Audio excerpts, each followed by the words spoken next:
Le grand dialogue. Sigika Foba. Edouani wa Makaran. Le grand dialogue de l'émission de débat du studio Tamani sur votre radio. Chenni Beri. Halud Mauni. Chenni Beri. Sigika Foba. Le grand dialogue. Mesdames et messieurs, bonsoir. La situation des réfugiés maliens, nous en parlons une fois de plus dans votre émission Le Grand Dialogue. Eh bien, pourquoi? Parce que la question se retrouve au devant de l'actualité depuis mardi dernier, après la publication d'un communiqué conjoint par HCR, un communiqué qui est un véritable avertissement puisqu'il annonce que plus de 31 000 réfugiés maliens au Burkina Faso sont en situation d'insécurité alimentaire. Alors, qu'est-ce qui est à l'origine d'une telle situation? Que faut-il faire pour sortir de cette mauvaise passe? Qu'envisagent les PAM et les HCR? Comment doivent réagir les autorités maliennes à cette situation? Comment se présente d'une manière générale la situation des réfugiés maliens au Burkina Faso et en Mauritanie? À quand le retour au Bercail? Ce sont entre autres les questions qu'inspire le communiqué conjoint PAM-HCR, des questions que nous allons adresser à nos invités qui sont Mohamed El Mokhtar. Il est donc réfugié malien au Burkina Faso. Il sera en ligne, il est déjà, je crois bien, Akado, il est ici présent dans ce studio, il est de la société civile. Ousmane Famagan Konaté est chercheur en droit public, il est doctorat à l'Institut de recherche et de formation appliquée. Nous avons Madame Mawa Paroms, elle est la représentante adjointe du HCR au Burkina Faso, elle est donc en ligne. Ce débat vous est présenté par Seydou Fomba. Le grand dialogue. Auditrices, auditeurs, bienvenue donc. Première partie de ce débat, réfugiés maliens, situation en général. Première question, combien de camps de réfugiés maliens existent-il à la date d'aujourd'hui? Je crois que nous allons poser la question en premier lieu à Madame Mawa Paroms. Elle est la représentante adjointe du HCR au Burkina Faso. Elle est bien en ligne. Bonsoir Madame. Oui, bonsoir monsieur. Voilà. La première question, c'est par rapport donc au nombre de camps de réfugiés. Au Burkina Faso, il y en a combien les camps de réfugiés maliens? Nous avons 2 camps de réfugiés maliens dans la région du Sahel au Burkina Faso. Il s'agit du camp de Goudebo, qui se trouve à 15 km de la ville de Dori, 150 km de la frontière malienne, et le camp de Mentao, qui est également à 15 km de la ville de Djibo, à 130 km de la frontière malienne. Alors, dites-nous, madame, combien de réfugiés abritent ces 2 camps? Alors, dans le camp de Goudebo, vous avez 10 459 personnes. À Mentao, 13 329 personnes. Il faut aussi compter qu'il y a des réfugiés qui sont installés en dehors des camps et qui sont au nombre de 8 313 personnes à ce jour. Alors, vous allez donc garder la ligne, nous allons vous retrouver au cours de ce débat. À présent, nous allons tenter d'avoir Mohamed El Mokhtar, qui est donc réfugié malien au Burkina Faso. Mohamed El Mokhtar, bonsoir. Oui, bonsoir. Voilà, et dites-nous, vous êtes donc un réfugié malien là-bas au Burkina Faso. Et parlez-nous maintenant des conditions de vie de ces réfugiés, de vous-même là-bas sur place. Ok, les réfugiés ici, je parlerai surtout des sites qui sont à Mentao, au milieu desquels je me trouve, c'est-à-dire le site de Mentao à Djibo. Bon, les conditions ne sont pas tellement ce qu'on aurait souhaité par rapport aux autres années. Bien sûr, elles diminuent au fur et à mesure. Et ça, on le comprend très bien. Il y a un manque de moyens des partenaires qui est dû à d'autres crises qui sont peut-être plus importantes et plus urgentes que la nôtre, qui commence vraiment à prendre du temps depuis 4 ans. Et on ne voit plus l'intérêt vraiment de mettre les fonds là où peut-être on peut trouver des solutions. Et nos conditions aujourd'hui sont surtout dues, côté assistance alimentaire, et puis éducation, santé. C'est à peu près réduit à 50% par rapport aux années précédentes, 2015-2014. Alors, Mohamed El Je dirais Mokhtar. l'assistance alimentaire, quand même, elle est toujours... Oui. Allez-y. Allez-y, El Je dis Mokhtar. l'assistance alimentaire, quand même, elle n'a pas varié par rapport aux autres années. Seulement, il y a eu une tâche qui a disparu depuis 2016. Sinon, tout le reste, ça va. Vous voulez donc dire qu'au fil des ans, votre situation là-bas en tant que réfugié a sensiblement dégradé, c'est cela? Elle a diminué, oui, à cause du manque de moyens. Et ça, c'est compréhensible. Alors, nous allons vous retrouver un peu plus tard, le temps de retourner dans ce studio pour donner la parole au représentant de la société civile qui est donc Agadou, SBT Agadou. Alors, vous venez d'entendre d'abord Madame la représentante adjointe du ICR au Burkina Faso, ensuite un réfugié en la personne de Mohamed El Mokhtar. Alors, qu'est-ce que cela vous dit, les propos que vous venez d'entendre, la situation qui se dégrade là-bas pour les réfugiés maliens? Bien, merci de m'avoir donné la parole sur un sujet qui préoccupe quand même l'ensemble des Maliens, parce que ce sont quand même des Maliens qui sont en dehors du territoire, et il est quelque part, il est gênant de voir que depuis 4 ans, ils sont considérés comme des réfugiés, au moment où leurs concitoyens sont à l'intérieur du pays et certainement ne subissent pas moins de problèmes qu'eux, n'est-ce pas? Donc cette situation nous écœure à plus d'un titre. Et si vous nous demandez de nous prononcer là-dessus, nous dirons tout simplement qu'il est grand temps que cette situation s'arrête. Parce que rien ne justifie aujourd'hui le maintien de plus de 10 000, 20 000, 30 000 réfugiés, n'est-ce pas, au Burkina Faso.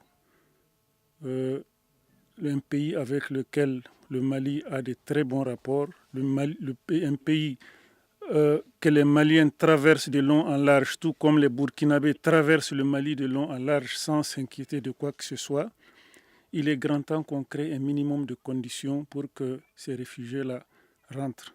Et je pense que s'ils ont un cri de cœur à lancer, ce n'est pas seulement en direction de la communauté internationale ou du gouvernement du Mali. Ils ont un cri à lancer à l'adresse des groupes, n'est-ce pas, armés qui sont à l'origine, n'est-ce pas, de leur situation de détresse. Pour que, en fait, moi je suis sûr qu'ils sont plus à l'écoute. Ils sont plus à l'écoute de ces groupes armés qui sont sur le territoire du Mali, qu'ils ont une oreille plus attentive à ces groupes-là qu'au gouvernement du Mali. Alors qu'il est bon qu'ils disent, qu'ils annoncent réellement leur détresse d'abord à leurs frères, n'est-ce pas, qui continuent de garder des armes et qui continuent de perturber, n'est-ce pas, la sécurité des paisibles citoyens maliens. Alors, nous avons ici dans ce studio Ousmane Famagan Konaté, il est chercheur en droit public et doctorat à l'Institut de recherche et de formation appliquée. Ousmane Famagan Konaté, vous avez donc entendu les uns et les autres, à commencer par la représentante adjointe du ICR au Burkina Faso. Alors, dites-nous, vous, hommes de droit, les réfugiés ont-ils des droits? Alors, je vous remercie de m'avoir invité sur une question aussi sensible qui est la situation des réfugiés. Alors, pour un juriste, parler de la situation des réfugiés revient à parler du statut des réfugiés. Parce que, comme nous le savons, le statut des réfugiés est indissociable de la question du droit d'asile, n'est-ce pas? Donc, il y a la convention de 1951 qui parle du statut des réfugiés. Et cette convention de 1951 demande aux États qui accueillent les réfugiés, à défaut de garantir positivement un accueil à ces réfugiés, de leur accorder quand même un droit de séjour. Bon, en vertu de ce droit de séjour, ils bénéficient particulièrement de certains droits qui leur permettent de mieux vivre. Bon, c'est là on peut quand même parler d'un instrument qui est là, qui permet simplement aux États qui s'engagent à accorder aux réfugiés un traitement égal à celui dont bénéficient les nationaux et de leur dériver des titres et certaines sécurités. Donc, Alors, nous reviendrons un peu plus tard à vous. Le temps de repartir au Burkina Faso où se trouve donc Madame Mahwa Paroms. Elle est la représentante adjointe du ICR au Burkina Faso. Alors, dites-nous, Madame, c'est vrai qu'il y a eu ce communiqué conjoint PAM, ICR, nous en parlerons un peu plus tard. Mais vous venez d'entendre un réfugié qui est donc sur place là-bas, qui parle de détérioration de la situation. Alors, qu'est-ce que vous avez comme commentaire après avoir entendu ces propos?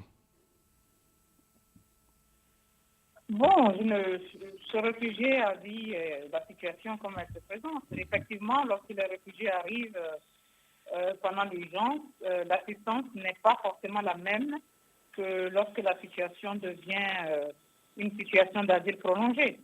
Donc, c'est normal qu'une fois que l'assistance diminue, les réfugiés commencent à s'inquiéter. C'est tout à fait humain, je le comprends. Le Haut Commissariat aux réfugiés est donc une agence humanitaire, c'est l'agence des Nations Unies qui s'occupe de la protection des réfugiés, qui cherche des solutions à leur situation et qui les assiste. Et nous ne le faisons pas seuls, nous le faisons avec, ici au Burkina, bien entendu, l'État burkinabé, parce que c'est d'abord cet État-là qui a donné l'asile aux réfugiés. Et donc, nous ne faisons que aider le gouvernement à assister les réfugiés et à les protéger. Et dans ce cadre-là, jusqu'à présent, nous avons vraiment fait de notre mieux pour que la situation des réfugiés soit confortable. Maintenant, comme vous le savez, il y a beaucoup de crises dans le monde et les pays donateurs qui donnent pour la crise malienne sont les mêmes qui donnent pour d'autres crises et ces donateurs sont tiraillés un peu de partout. Et c'est normal donc que l'assistance n'est plus comme au début de la crise. Donc je reviens simplement à reconnaître que ce que ce réfugié a dit est vrai. Ce que nous donnons aujourd'hui n'est pas forcément ce qui était donné lorsqu'ils sont arrivés. Mais le HCR a continué à donner la protection de la même manière que nous l'avons fait au début de la crise.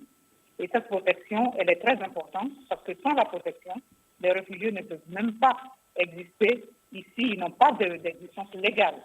Il faut qu'ils aient des documents. Il faut qu'on puisse les aider lorsqu'ils ont besoin de voyager, par exemple, de se déplacer.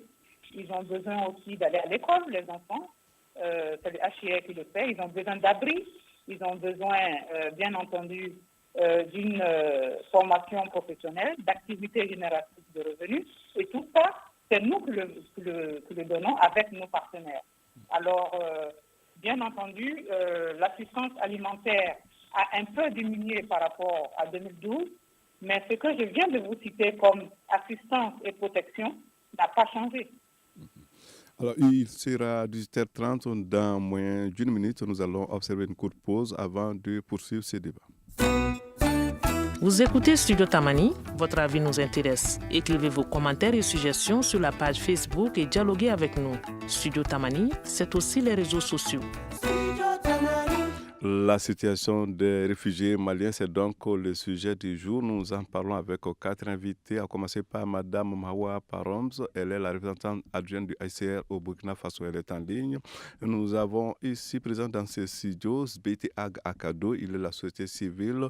Ousmane Famagan Konaté, chercheur en droit public, doctorat à l'Institut de recherche et de formation appliquée, et un réfugié en ligne, un réfugié qui se trouve donc sur place là-bas au Burkina Faso. Il s'appelle Mohamed El Mokhtar. C'est à lui que nous allons d'ailleurs nous adresser. Mohamed El Mokhtar, dites-nous, on a appris quand même que suite à ce qui se passe là-bas, maintenant, la détérioration de la situation, il y a eu des mouvements, il y a eu donc des gens qui ont quitté. Vous êtes au courant de cela? Je n'ai pas compris. Dites-là, la situation qui se présente actuellement là-bas au camp où vous vous trouvez, est-ce qu'il y a eu des départs suite à cette situation? Des départs de camps, oui. Comme dans tous les camps qui sont au Burkina, il y a eu des départs, effectivement. Il y a eu ce qu'on appelle le rapatriement facilité. C'est une option que nous a donnée les SCR et ses partenaires à un moment. où les gens partaient spontanément et puis ils rencontraient des difficultés chez eux. Donc maintenant, le HCR a opté pour le rapatriement facilité. Ça, c'est depuis, je crois que ça a commencé en 2015. Donc, ces départs facilités ont été une opportunité pour certains qui en ont profité parce qu'ils étaient déjà sur le point de partir. Et il y a eu à peu près, à ma connaissance, au niveau de Mentao, à peu près déjà 3 départs de décembre 2015 à maintenant. 3 groupes de réfugiés qui sont retournés au Bercail, comme on dit. Voilà, c'est ça, j'ai eu connaissance. C'est de ça que j'ai connaissance. Cela est compris, Madame Hawa Paroms est justement en ligne. Je rappelle qu'elle est la représentante adjointe du HCR au Burkina Faso. Et Madame, au niveau des 2 camps, au Burkina Faso, des 2 camps de réfugiés, est-ce qu'il y a eu beaucoup de départs récemment? Ce que je peux vous dire, c'est que depuis le début de cette année, nous avons enregistré 446 départs, mais nous avons à peu près 2000 réfugiés, 1189 du côté de Goudebo, 1176 du côté de Mentao, qui seraient intéressés à partir et que nous avons commencé à interviewer pour nous assurer du caractère volontaire de leur départ. Alors, comment ces départs sont organisés en général? Ces départs sont organisés de façon très transparente parce que nous mettons l'accent sur le fait que pour le moment, nous ne pouvons pas encore organiser des rapatriements comme on le fait d'habitude lorsque les conditions sont pleinement réunies pour un retour organisé. Donc, en ce moment-ci, comme l'a dit votre interlocuteur précédent, nous avons donc opté avec nos partenaires qui sont signataires de l'accord tripartite entre le HCR, le gouvernement du Mali et celui du Burkina Faso. Donc, nous avons opté pour le rapatriement facilité. Dans ce cadre-là, les réfugiés, de façon individuelle, nous approchent pour dire qu'ils veulent rentrer. En fait, ils approchent même la CONAREF, qui est la Commission nationale pour les réfugiés, donc l'entité burkinabé qui s'occupe donc de gérer le camp de Goudebo et celui de Mentao. Ils se manifestent. Une fois qu'ils se sont manifestés, cette liste est compilée, amenée au HCR et nous devons faire maintenant une vérification. Nous contactons donc les réfugiés de façon individuelle pour être sûrs qu'ils ont fait une décision en toute connaissance de cause. Ils nous disent que oui, on est vraiment toujours prêt à partir. Ils nous donnent leur lieu de retour et nous allons vers nos collègues du Mali pour nous assurer que l'endroit où le réfugié veut rentrer peut être un endroit acceptable pour un retour. Une fois que nous avons le feedback donc, de nos collègues, nous retournons vers les réfugiés pour leur donner toutes les informations que nous avons reçues de nos collègues du Mali. Donc, ils sont informés sur la situation qui prévaut dans les lieux de retour. Nous les informons également sur les dangers des mines, parce qu'on ne sait jamais les routes qu'ils vont prendre et tout, et on leur demande de faire vraiment attention. On leur donne tous les conseils qu'on peut leur donner pour que leur protection soit maximale. Et puis, par la suite, on leur donne l'occasion de remplir un formulaire qu'ils signent pour être sûr que le caractère volontaire est confirmé. Une fois que cela est fait, rien ne nous empêche donc de les assister en leur donnant donc de l'argent, 35 000 par personne, pour pouvoir retourner en toute dignité vers leur pays d'origine, qui est le Mali. Alors, Madame, nous allons vous retrouver très bientôt. Nous retournons dans ce studio pour donner la parole à vous, Sbeti Agado de la société civile. Alors, nous en venons à présent donc au communiqué conjoint du PAM et du HCR. Alors, le PAM et l'HCR qui ont donc donné l'alerte. Plus de 30 000 Maliens et réfugiés sont en situation d'insécurité alimentaire. Agado, cela vous fait-il peur, le contenu de ce communiqué? Moi, d'abord, ce communiqué suscite un autre questionnement. Quand on sait que les réfugiés, ce n'est pas seulement au Burkina, il y en a en Mauritanie, il y en a en Algérie, il y en a un peu au Niger. Pourquoi tout d'un coup, c'est la situation des réfugiés au Burkina se présente sous un signe alarmant par rapport aux autres? On a besoin de comprendre pourquoi au Burkina c'est plus alarmant qu'en Mauritanie ou au Niger ou ailleurs. C'est quand même une question de compréhension. On a besoin de comprendre à ce niveau. Ensuite, comme la représentante du HCR l'a si bien dit, moi je pense qu'il y a beaucoup de conditions qui aujourd'hui facilitent le retour des réfugiés qui le désirent, n'est-ce pas? Il y a tellement de situations favorables. Il y en a qui peuvent le faire volontairement, ils ne craignent absolument rien du tout. Il y a d'autres qui peuvent s'appuyer sur ces organismes-là, n'est-ce pas, pour qu'ils leur facilitent le retour. Mais ce qui est, de notre point de vue, un peu inquiétant, c'est que cette situation de réfugiés a tendance à devenir un job, n'est-ce pas, dans lequel il y a certaines personnes qui persistent à rester pour mieux bénéficier d'un certain nombre de traitements.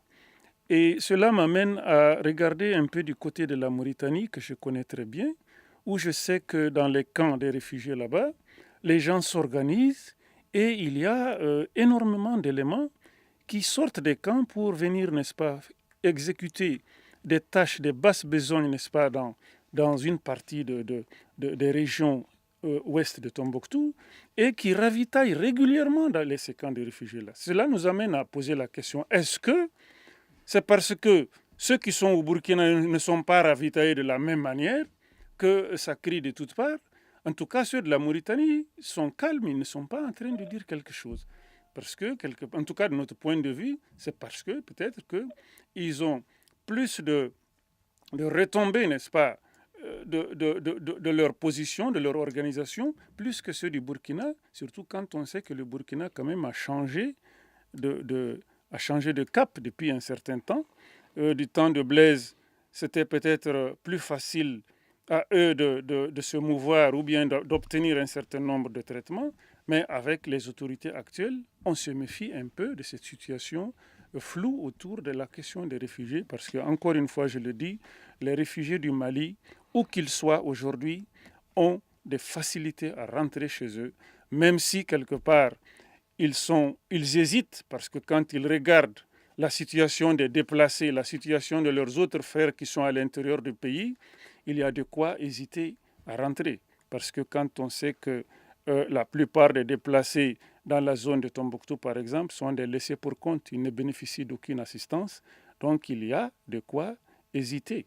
Il y a de quoi réfléchir beaucoup avant de prendre le courage et rentrer au pays. Ousmane Famagan Konaté, vous qui êtes donc chercheur en droit public, 31 000 réfugiés maliens en situation d'insécurité là-bas au Burkina Faso. Alors, quel commentaire?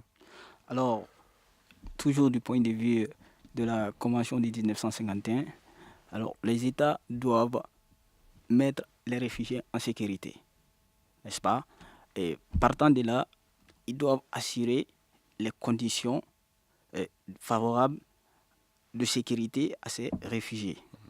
Alors, je vais rebondir sur le fait que certains réfugiés, avec l'accompagnement du HCR, décident de retourner pour un peu évoquer le principe du non-refoulement. Pour dire que ces réfugiés, une fois qu'ils bénéficient du statut de réfugié, quand même ne peuvent pas faire l'objet de refoulement de la part de l'État d'accueil. En fait, il y a un article 33 de la Convention de 1951 qui précise qu'aucun État n'expulsera ou ne refoulera de quelque manière qu'il soit un réfugié.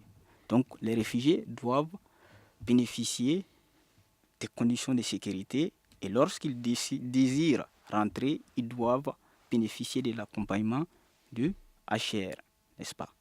Donc, si c'est... Alors, nous nous rendons une fois de plus au Burkina Faso pour retrouver Madame Mawa Parom, représentante adjointe du ICR sur place là-bas. Alors, dites-nous, Madame, c'est le PAM et vous, les ICR, qui ont donc donné l'alerte en annonçant que plus de 30 000, précisément 31 000 Maliens et réfugiés sont en situation d'insécurité alimentaire. À quoi serait due cette situation, Madame? La situation, comme je l'ai dit tout à l'heure, est liée au fait qu'il y a une insuffisance de financement. Le PAM a été à nos côtés depuis le début de cette crise. Ils nous ont beaucoup aidés, ils ont beaucoup aidé les réfugiés. Malheureusement, il se trouve que la situation est en train de durer peut-être plus que prévu. Et le financement commence à faire défaut. Ce n'est pas lié à une cause quelconque politique ou quoi, c'est juste lié à une insuffisance financière. Et on ne peut pas dire autrement parce que vous avez un de vos invités qui a dit tout à l'heure, qui se posait la question de savoir pourquoi cette situation se pose au Burkina et pas, par exemple, dans les autres pays qui ont reçu des réfugiés maliens. Je peux vous dire que la problématique est partout la même. La différence, c'est que les réfugiés ici au Burkina sont en majorité dans les camps et donc ça les rend plus vulnérables. Si vous prenez le cas, par exemple, des réfugiés qui sont au Niger, où il y a beaucoup plus d'espace, les réfugiés ont été, pas toujours, mais pour certains, pour la grande majorité, installés en dehors des camps. Donc, ils ne sont pas aussi vulnérables que ceux qui sont dans les camps parce qu'ils arrivent à se débrouiller et à avoir une certaine autosuffisance alimentaire. Ici, la problématique est préoccupante parce que nous sommes dans une situation où la majorité de nos réfugiés sont dans les camps. Alors, lorsque nous savons que à partir du mois de juillet 2016, l'assistance ne se fera plus, selon ce que nous a dit en tout cas le PAM, sur la base du statut, mais sur la base de la vulnérabilité. Effectivement, nous sommes inquiets et c'est la raison pour laquelle ce communiqué a été fait. Pour qu'on puisse atteindre le maximum de donateurs, que les gens sachent ce qui est en train de se passer et qu'on n'arrive pas à un point de non-retour, qu'on puisse anticiper avant que la situation ne puisse devenir difficile pour les réfugiés. C'est la raison pour laquelle ce communiqué a été fait. Alors justement, madame, est-ce que sur ce plan, vous êtes optimiste? Vous pensez qu'il n'y aura pas de crise alimentaire dans les camps? Écoutez, nous sommes préoccupés, c'est vrai, mais en même temps, j'avais parlé tout à l'heure du fait que les réfugiés qui ont été accueillis si généreusement par le Burkina Faso ne sont pas seulement sur le dos, je dirais, du HCR. Il y a le gouvernement burkinabé qui se sent également préoccupé et qui a pris aussi, au même temps que nous, le problème à bras le corps.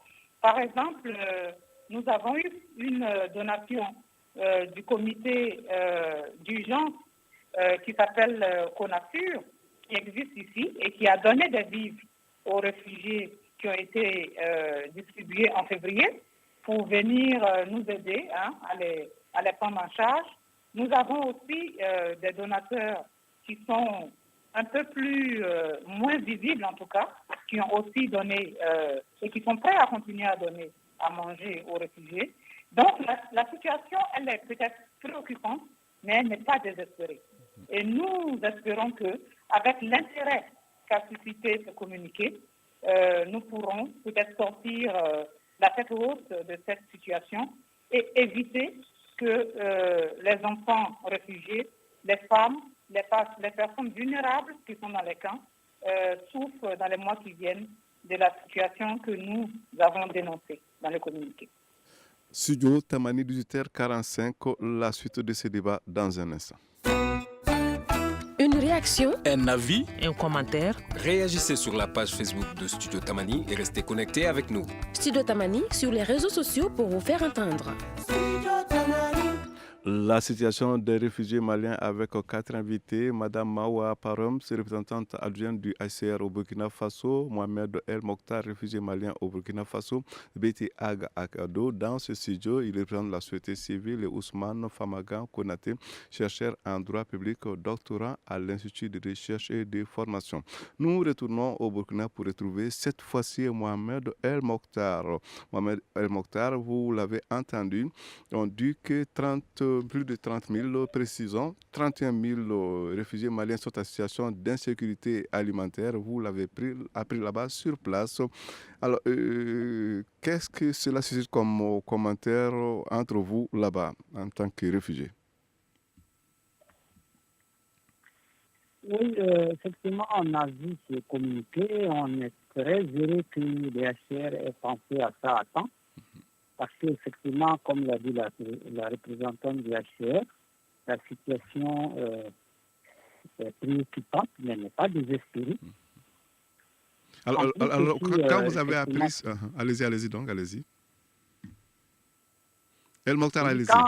Quand on avait vu le communiqué, je disais que ça nous a beaucoup plu parce que ça va au moins peut-être aider nos partenaires, aider les HCR à améliorer peut-être les conditions de vie des réfugiés au niveau du Burkina. Maintenant, je voulais revenir sur les propos de Assedi Akado, que je connais très bien d'ailleurs. Allez-y. Je le connais aussi. Qui disait que pourquoi est-ce que c'est le Burkina, c'est uniquement les HCR Burkina seulement qui crie au SOS par rapport à la Mauritanie et au Niger. Et comme l'a si bien expliqué Madame la représentante du HCR, non, on n'est pas la même chose avec ces réfugiés de la Mauritanie ni du Niger, qui vivent souvent dans des grands espaces. Nous, on est confinés dans des camps. Et notre situation est liée uniquement à ce que ces réfugiés reçoivent. C'est-à-dire l'assistance alimentaire, les autres besoins, tout est ici dans le camp. Personne ne va ailleurs pour chercher quoi que ce soit et personne n'est aidé de l'extérieur. Comme il l'expliquait, que souvent les Mauritaniens venaient se ravitailler, et ça, je crois que c'est des affirmations sur lesquelles moi je ne peux pas m'étendre, parce que je ne sais pas si c'est sûr ou pas, ou c'est même vrai ou pas. Nous, en ce qui nous concerne, à part les moyens dont disposent les HCR, on n'a pas d'autres ressources qui viennent vers les réfugiés, à part celle-ci. Donc, on est très heureux de l'apprendre et on est très heureux aussi qu'on réponde à ces cris de cœur de nos partenaires. Donc, c'est un communiqué qui ne vous a pas du tout fait peur, hein? Au contraire, comment ça va nous faire peur? Puisque d'autant plus que c'est à notre faveur si on répondait bien. D'ailleurs, j'ai trouvé même des montants réclamés très inférieurs, même peut-être au Bénin. Après, j'ai entendu que c'était 2 millions de dollars. Et c'était vraiment pas tellement exorbitant pour les bailleurs ou bien pour les donateurs. Alors, nous vous retrouverons très bientôt. Nous retournons dans ce studio. Dites-nous, Béti Agado, un peu plus de 2 millions de dollars pour essayer de sauver la situation. Alors, c'est quand même un montant qui n'est pas aussi que ça, non? Oui, évidemment, c'est quand même une somme dérisoire compte tenu de tout ce qui est en train d'être dilapidé, n'est-ce pas, dans des situations peut-être moins difficiles. Je rebondis juste sur les propos de Mohamed El Mokhtar. Je ne savais pas exactement qui c'était, mais quand il annonce qu'il me connaît, je pense que maintenant je le vois aussi. C'est certainement Aghado. Et si c'est lui, je lui dirais tout simplement que je suis très très favorable à sa posture, n'est-ce pas, qui vise à soutenir, à aider, à organiser, n'est-ce pas, ses frères maliens là-bas, c'est une très bonne chose. Mais dans le même temps, je pense que au jour d'aujourd'hui, il a suffisamment d'audience au Mali ici pour plaider la cause, n'est-ce pas, du retour de ces réfugiés-là. Là où on réclame quelques millions, 2 millions de dollars pour apporter aux réfugiés, n'est-ce pas, l'assistance dont ils ont besoin, je suis convaincu que l'État du Mali peut débloquer cette somme-là pour faire revenir ces réfugiés-là dans leurs villes, les villages, auprès de leurs frères, et qu'ils arrêtent de continuer à réclamer, n'est-ce pas, du secours. Il n'y a pas de danger au Mali, il n'y a que les souffrances que tous les Maliens partagent ici, qu'ils soient dans les grandes villes ou dans les hameaux. Il le sait autant que moi, les problèmes sont partout. Alors, pour une telle somme, je pense qu'il ne peut pas me dire que l'État du Mali peut refuser ou bien peut hésiter à débloquer une telle somme quand on sait que pour des groupes armés dans le nord du Mali, il est en train de débloquer peut-être 2 ou 3 fois plus que cette somme-là chaque mois. Je ne vois pas pourquoi il va refuser de le débloquer pour des réfugiés maliens qui n'ont commis aucun crime, si ce n'est de craindre pour leur sécurité. Et je termine pour lui dire que pour ce qui est de la Mauritanie, je ne te demande pas de donner peut-être ton point de vue là-dessus, mais tu me connais très bien, tu sais que je n'invente rien, je suis très sincère et très franc. Je suis originaire de Tombouctou, je suis originaire du Fagibine, je suis originaire de Léré, je suis originaire de la zone ouest de Tombouctou. Je sais ce que je dis. Quand je dis que des réfugiés de Mauritanie viennent commettre des forfaits sur les villages du Fagibine, sur les villages de Tenenkou, sur les villages du Massina, je sais ce que je dis. Si tu ne le sais pas, je te l'apprends. C'est une réalité, c'est des faits avérés et il n'y a aucune discussion à ce niveau. Alors, nous tournons maintenant du côté d'Ousmane Famagan Konaté, qui est chercheur en droit public.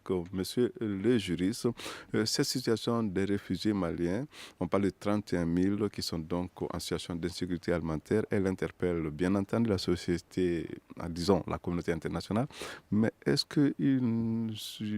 qu'on peut également évoquer quand même la responsabilité de l'État malien, non? Oui, on peut bel et bien évoquer la responsabilité de l'État malien. En ce sens, l'État malien devait quand même stabiliser l'État, éviter que la situation ne perdure, parce qu'on parle de 4 ans. On parle de 4 années, n'est-ce pas? La situation devait être stabilisée pour faciliter en fait, le retour de ces réfugiés qui sont dans des conditions déplorables.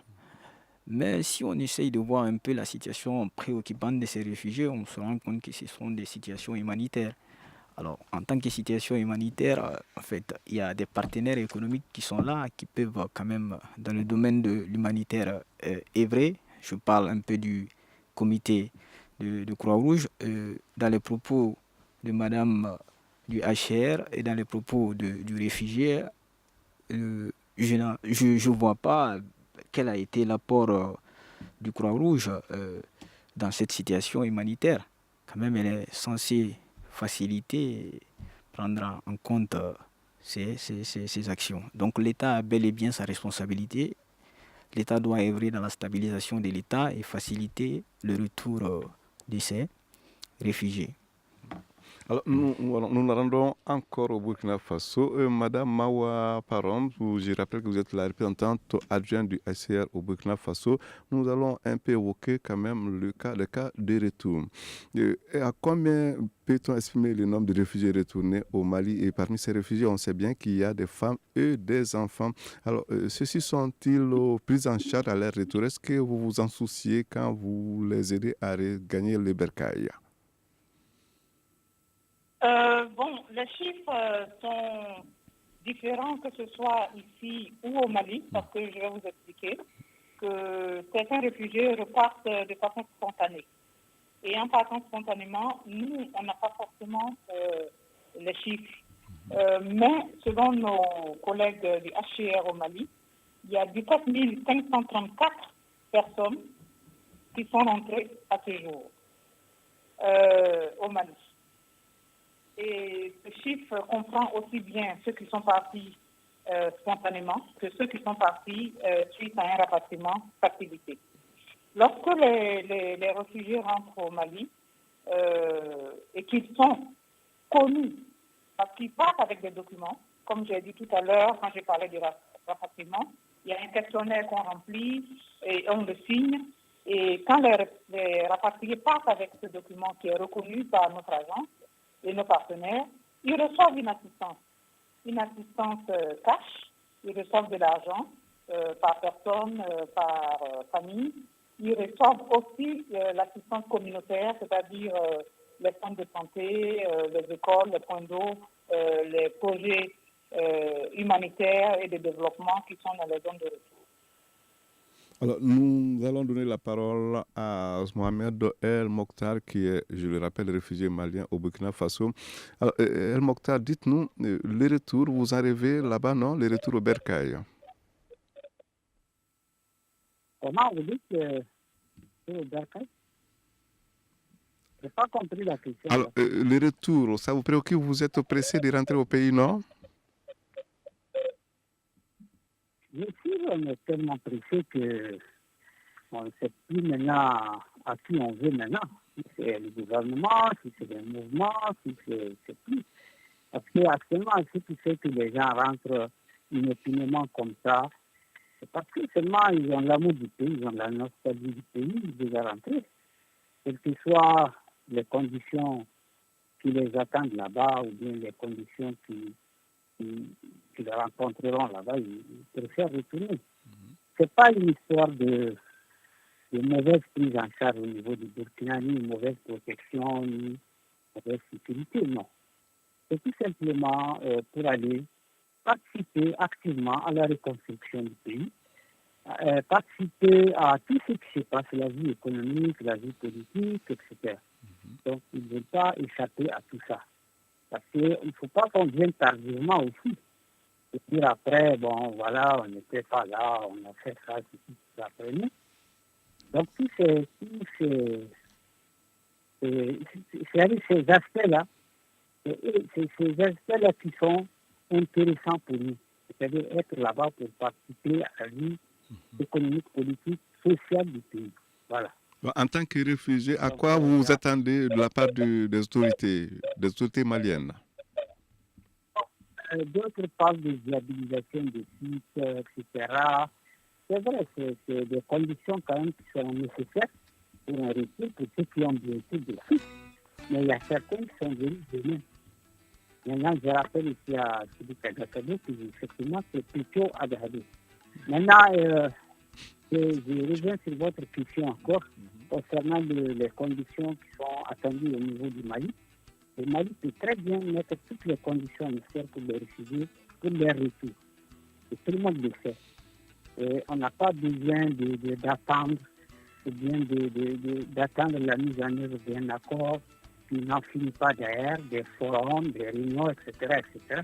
Et ça nous fatigue nous autres qui sommes là. De faire rentrer immédiatement. Cela est compris, nous reste juste une quarantaine de minutes. Zbeti Agakado.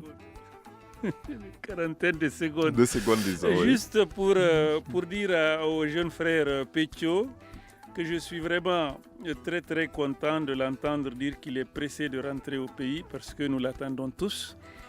Et je profite de l'occasion pour lui dire de faire un grand plaidoyer auprès de la communauté internationale et de l'État du Mali pour que les groupes armés arrêtent de marchander, n'est-ce pas, la situation des Maliens à l'extérieur du territoire. C'est eux qui retardent le processus, sinon les Maliens sont prêts à vous accueillir à bras ouverts. C'est donc la fin de cette émission. Je rappelle que nos invités étaient Mme Mawa Paroms, représentante adjointe du ICR au Burkina Faso. Nous lui disons merci. Mohamed El Mokhtar, réfugié malien au Burkina Faso, qui était également en ligne. Merci à lui. Zbeti Agakado, société civile, était présent ici dans ce studio, de même que Ousmane Famagan Kounaté, chercheur en droit public, doctorat à l'Institut de recherche et de formation. Présentation Seydou Fomba, réalisation Ayoubasso. Mise en onde Peting Diarra. De l'autre côté, nous avons le jeune Lasso qui est donc à la régie vidéo. On se retrouve demain. Le grand dialogue. Sigi Kafoba. Le grand dialogue de l'émission de débat du studio Tamani sur votre radio. Shenni Beri. Halud Maundi. Shenni Beri. Siki Kafoba.